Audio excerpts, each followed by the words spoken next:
When it comes to strength training for cycling or triathlon performance, we as communities have a really big problem. And that is, we falsely believe the narrative that is being proliferated by the fitness field. And that is, you gotta go hard in order for it to work. Yeah, high intensity interval training.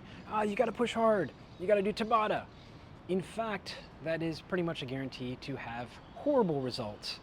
Horrible. And to burn out, be sore, well, don't take my word for it. There's the Motivation Guy's YouTube channel, and he went through this 75 hard challenge. And, well, why am I talking? Let's let him tell you about it at day 61. Meaning I was trying to continue getting in 2 workouts on only 6 and sometimes 4 hours of sleep. It's always fun to just look at these logs and see that, yeah, you're getting worse. Yeah, so that's always fun. Can't lift as much weight as before, can't do as many reps, just feeling horrible. So yeah, just feels like I'm hanging on, you know? Just feels like I'm hanging on. And suddenly, so close to the end, it felt like I'd hit a wall. Going through the motions with my workouts, forcing myself to stick with the diet and reading, trying to just white knuckle it till the end. Oh, sorry, he's done. Well, does that sound familiar? Does that sound like you or someone you know around month number 2 of their strength training when it gets into February, March, just exactly when most cyclists and triathletes completely drop their strength training? Interesting. Now here's the thing, it is easily solved. So today I'm going to tell you the top 5 mistakes that cyclists and triathletes make when it comes to strength training. We've already covered number 1, and that is you go way too hard. You think high intensity, pushing your limits, pushing hard. Yeah, that might be what you need when you're on the track, the mountain bike, the road bike, the gravel bike. But when it comes to strength training for performance and strength training in general, we are dealing with very different systems of the body. The tissues, the bones, the nervous system all need to adapt. And while the nervous system and the muscle adapt pretty quickly, the tendons, the ligaments, and the bones, as well as the hormonal system, take a much longer time. Now, the great thing is that if you're able to balance it, you can see some fantastic results. Let's jump back to Motivation Guys and see what his results were after 75 days. We're at day 75 of 75 hard, folks. We have made it. I feel great. I'm so excited about the progress that I'm making, about the changes that I've seen in my body, and how I feel about myself. Like, it feels so good. And when I got my final test back, it was clear why I was feeling so great. So just for reference, testosterone day 1, 2.51 ng/ml. And then new results, 769.5. Oh my gosh, bro. I more than tripled my testosterone. What the heck? My testosterone levels went from the bottom 10% for my age all the way to the top 10%. Wow. Wow. As for my DEXA results, in 75 days, I lost 8.6 pounds of body fat while gaining just over 5 pounds of lean muscle. That's friggin' awesome. Let's go. Bringing my body fat percentage from 32.4% down to 27.7% in just 75 days. Now, pretty awesome, right? He went from the bottom 10th percentile for testosterone all the way up to the top 10th percentile. Now, here's the kicker. Had he followed an approach that was more in line with what his body could handle, we could have seen an even better return. I mean, how do you top that?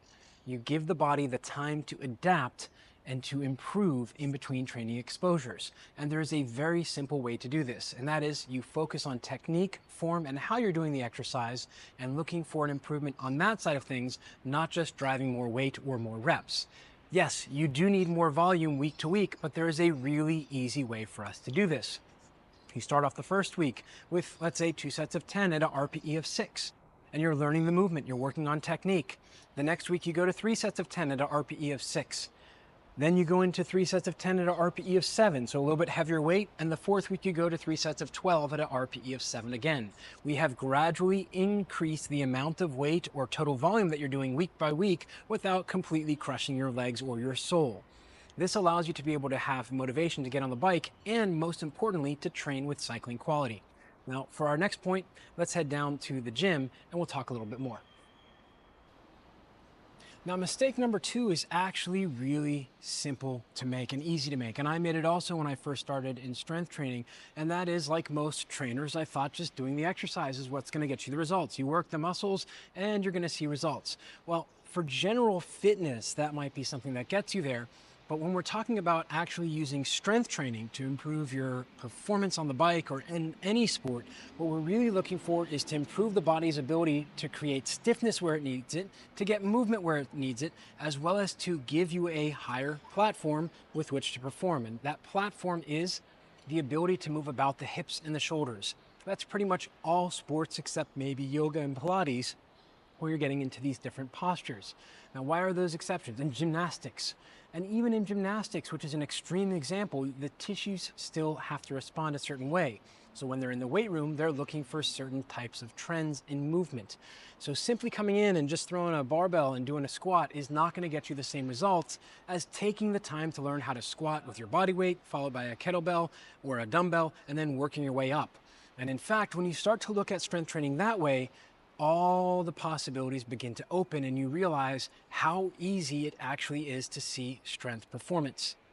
But this isn't the only mistake, and this is just the second one. The next one is even easier to make. So let's get over to that one. All right, mistake number three is not getting the proper rest periods between your sets. And this is actually a very instrumental, and any and every personal trainer or strength pros worth their salt would know that the rest periods are where a lot of the magic happens. Now, as cyclists and triathletes, we have a hard time believing this. We keep thinking like, oh, well, I need to make sure that I'm getting the most out of my workouts in the gym. So what I'm gonna do is I'm gonna rest as short as possible and go quickly because I want my heart rate up. If you're doing strength training, do strength training. When you're in the gym, we're trying to get the nervous system, the muscles, as well as the energy systems to respond in a way that's going to give you the adaptations that you need. So depending on whether you want the muscle to grow, you want the connective tissue to grow, you want the nervous system to make new connections, or if you're looking to increase power or strength, these are each going to require different rest periods. As a general rule, instead of trying to rush through and get your heart rate up and make it feel like you're on the bike, make it feel like strength training. Focus on the technique that you're doing and make sure you're resting on average between 2 and 3 minutes between your sets. Many of us feel like, yeah, but I'm in the gym for an hour, but I'm sitting there resting for 33 of those minutes. If you're average resting 2 minutes between sets, why am I even spending so long? I can get it done and more time efficient. No, that's like showing up to a marathon and running a 5K as fast as you can and being completely spent and then having another, I don't know, what is it, 23.1 miles to run? It doesn't make any sense. You have to understand what you actually need to get out of your strength training. So the quick way to fix this, the easy way to fix this, if you're training for strength in the gym, rest for 2 to 3 minutes between your working sets. Between your warm-up sets and your working sets, sure, you can do a short rest of 30 seconds to a minute. I do that. I want to get moving. I want to see how things are feeling that day. What technique portion do I need to focus on? It allows you to get a feel, but we don't need too many warm-up sets, 1, maybe 2 at most, and then the working sets rest 2 to 3 minutes. If you're looking for power, things like box jumps, plyometrics, explosives, your rest periods need to be at least 4 to 5 minutes and probably closer to 7. This is where a lot of the power is actually developed. You need the energy system, the tissues, the nervous system, and the brain to all respond in a way that will allow you to get max power. Because otherwise, you're not training max power or explosiveness, you're just training to be tired. And that is an utter waste of time. Now, mistake number 4 is one that, being here in this facility, I actually have to deal with every single day versus when I'm in the other facility. And this is something that will really help set you apart when it comes to training for performance versus just getting general fitness in. All right, so mistake number 4 is one that's actually really easy to make and something that I made for the first 4 or 5 years of my training career, and that is being 100% stuck on a certain exercise or tool as opposed to the move itself. And what I mean by that is, here on the channel, we've given 9 different variations of squats, 4 without a barbell and 5 with a barbell. And in fact, when I racked my brain for these, I actually came up with about 39 different variations of squats and had to really go through my training journals and figure out what are actually useful for cyclists and triathletes to share with you here. when you stop looking at the barbell as being the answer or the medicine balls as the answer, and you start thinking about the properties of the tissues, the responses you're going to get from that training, as well as where you are on that day at that time, is where you're going to find what Tony Gentilcore calls your trainable menu. And what this is what we can actually train you to be able to see the performance gains. It may sound very logical, but it can actually be really challenging. So for instance, we're here at the velodrome. I actually have another gym that I use as well that has completely different equipment. There's actually 3 gyms that I use. The other one I haven't been in for about a year because I haven't had anybody that needs a powerlifting approach or super heavy weights. The reason is we are looking for the tools that are going to get the job done for them. So here we just finished with a basketball player. We're doing high throws with medicine balls, so we need high ceilings. We need an open space. We've also done it out in the park and out in the track and field area as well. And this is where you have to stop thinking, well, I need a specific tool. You need movements, and this is what I call the fundamental 5+1. Push, pull, squat, hinge, press, and rotary stability. Now we can add carries into that, specifically loaded carries, but it comes down to just movements, not specific exercises.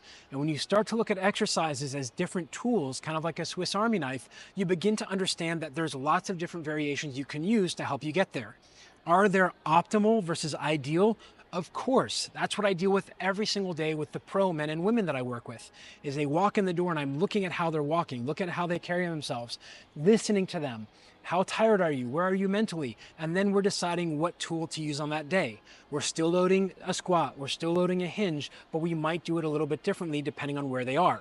But this is where mistake number 5 is made, and that is thinking that you need to change the workouts all the time. And that is not, in fact, the case.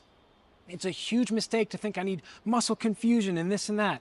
What people see when I'm working with professionals in that we maybe do a hex bar hesitation deadlift on one day and then a regular deadlift the next day, we are working on specific properties within that exercise. I'm not trying to confuse the muscles. I'm responding to what that professional is actually able to do. This is where, for people like you and me who aren't at that top level of sport, the best in the world, we just need to show up and do the same program 2 to 3 days a week, and allowing us to go through a training block of 4 to 8 weeks to see that progress. Slow, steady volume increases or a focus on quality while trying to get the volume right for that day is where a lot of the confusion lies. We don't need to change it up. And in fact, I had somebody going through my 12-week core program for endurance athletes saying, but I need a different workout. I like doing different things every time. If you show up to the gym and do different things every time without an actual plan, you're going to be stuck burning energy. And sure, you feel like you're getting a workout in, but you're actually not following a plan. So if we don't need to change the workout all the time, then why exactly do we have programming for strength training? And where do I find that balance? And this is where it makes sense to be confused, because there's so many different people who are great cycling coaches trying to help you. And they come from a good place. They really want to help you with your strength training, but they don't actually fully understand what they're doing on that side of things. So here's the deal. When it comes to programming for strength training, we're trying to build at the base. For most people that are beginning the first 2 or 3 years, we're trying to build what's called movement proficiency. We're trying to make you move better. Push, pull, squat, hinge, press.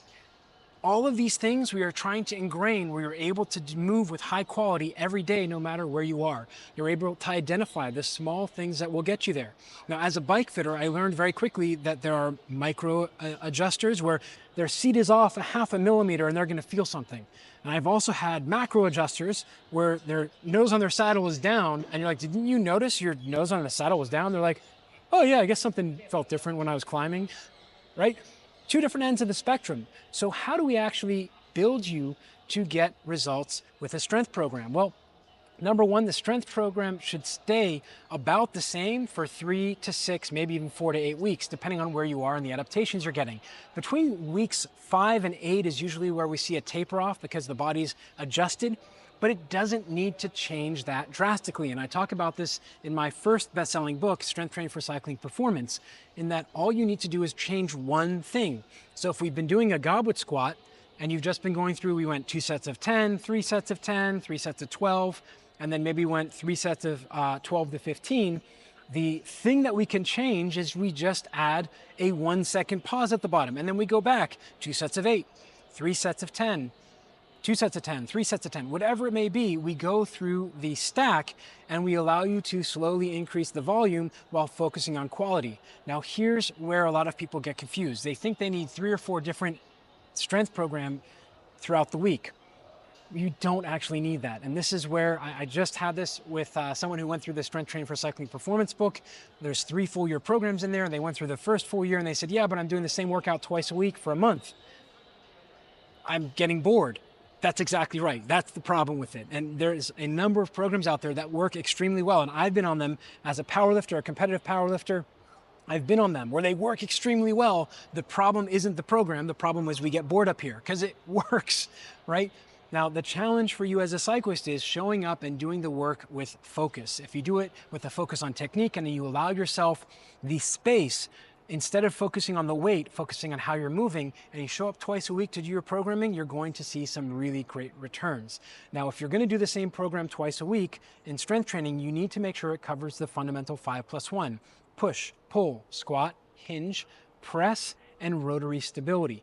As long as you're getting each of those in your program and you're focusing on the things that move the needle for you, you're going to see some great results.